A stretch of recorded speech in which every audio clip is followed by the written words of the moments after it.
Hey, I'm Roya. Say goodbye to your reading slump because I'm about to provide you a list of books that either kept me up all night or glued to my chair, and I hope they do the same to you. I've compiled this really diverse list of different genres and different cozy and atmospheric stories. There are a bunch of hidden gems in here that I think will bring your motivation to read back. I am here to help, so let's get into it. First book on this list, which I think deserves a place, is 11/22/63 by Stephen King. Don't be daunted by the thick book. It is 800 pages, but I read it in less than a week. It is basically a time travel and kind of sci-fi book, but it also involves like history and a little bit of romance. So there's something in there for everybody. It starts off with Jake Epping, who is an English teacher and is convinced to time travel by his friend in his friend's diner. He wants to stop the assassination of JFK. This story ends up being much more than that. Stephen King's writing is so effortlessly seamless and good. It's so approachable. He is so good at keeping you hooked onto the book. I believe there's even a movie, so that would be a fun little treat to watch the movie after reading the book. The next one on this list, you may or may not have heard of it, but it is The Invisible Life of Addie LaRue by V.E. Schwab.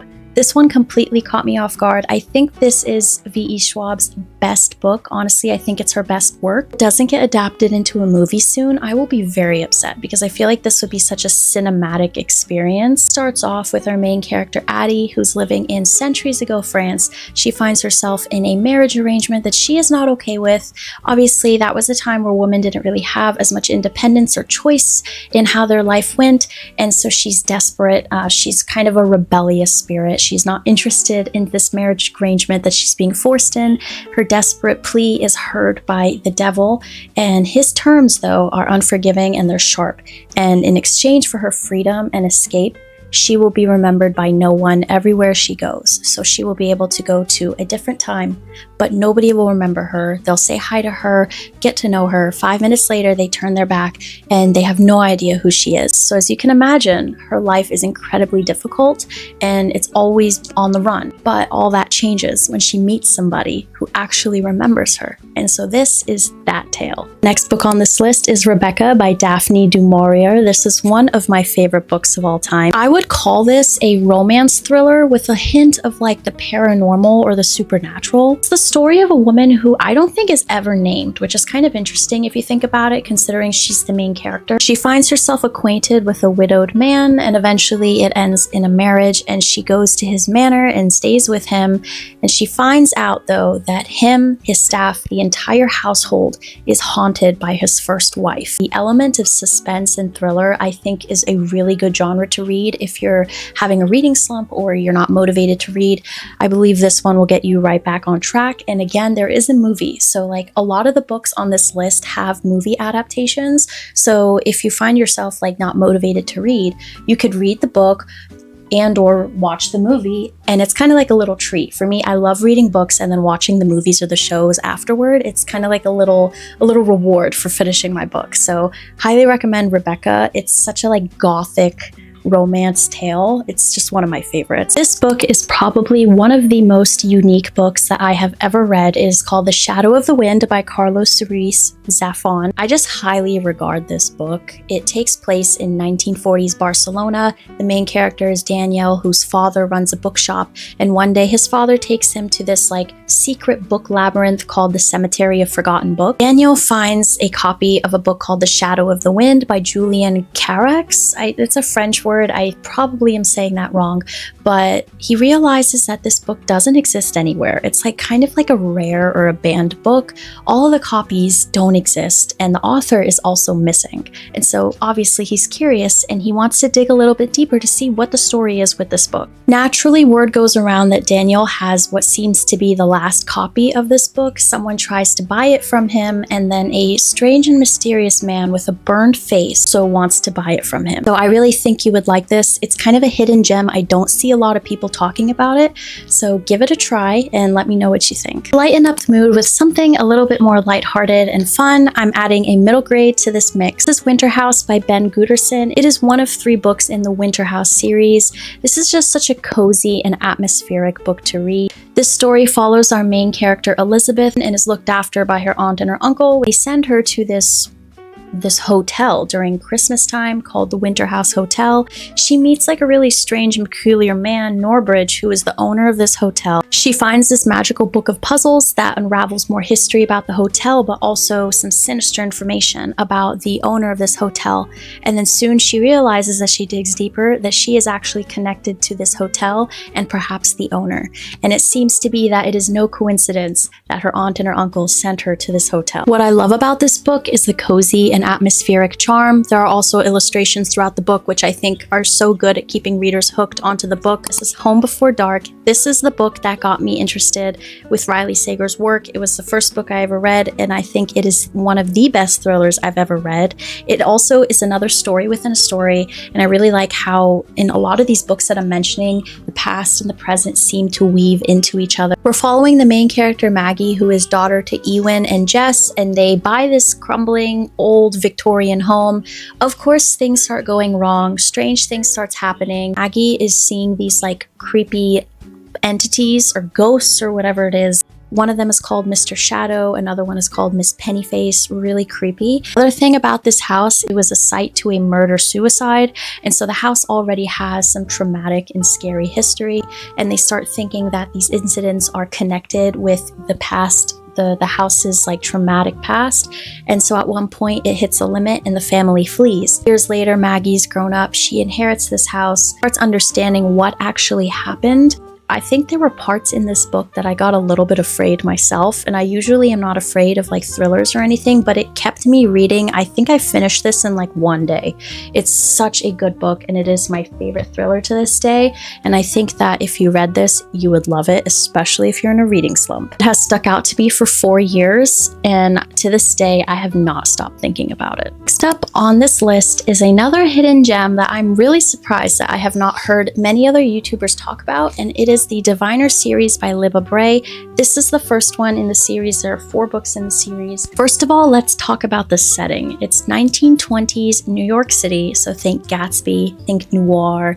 The vibes are just chef's kiss in this book. Before the story even started, I already knew I was gonna love it. This follows the main character, Evie O'Neill, who has the gift of object reading, a blessing and a curse, and as you can imagine, at one point she gets in trouble with her parents because of her gift. She exposes people, and so her parents send her to live with her strange uncle, who is the owner of an occult museum. She meets other people who share supernatural abilities, and then they find out that there are a string of murders that are occurring in the city, and everything seems to point back to this spirit or this evil entity called Naughty John. I think this series is just so elegantly done, and it's super underrated, and as it goes on, it gets even more intense and it gets deeper, and the stakes are higher, and then there's some romance, there's obviously friendship. Again, books like this are perfect for getting you out of a reading slump because they just transport you. They're so atmospheric, they are like a little bit of an escape. This one is a bit of a heavier read, but it deserves a spot on this list, and it is The Book Thief by Marcus Zusak. You may have heard about this one. This follows our main character, Liesel, who is actually a daughter to foster parents, and the setting is Nazi Germany. You can see I've marked it up because it is such a good read that there were pages and quotes that I had to tab. She ends up meeting a friend, a neighbor boy named Rudy. As time goes on, though, Liesel is more and more affected by the brutality of her world. What I find so unique about this story, though, is that the narrator is like death himself. He's telling the story, and he is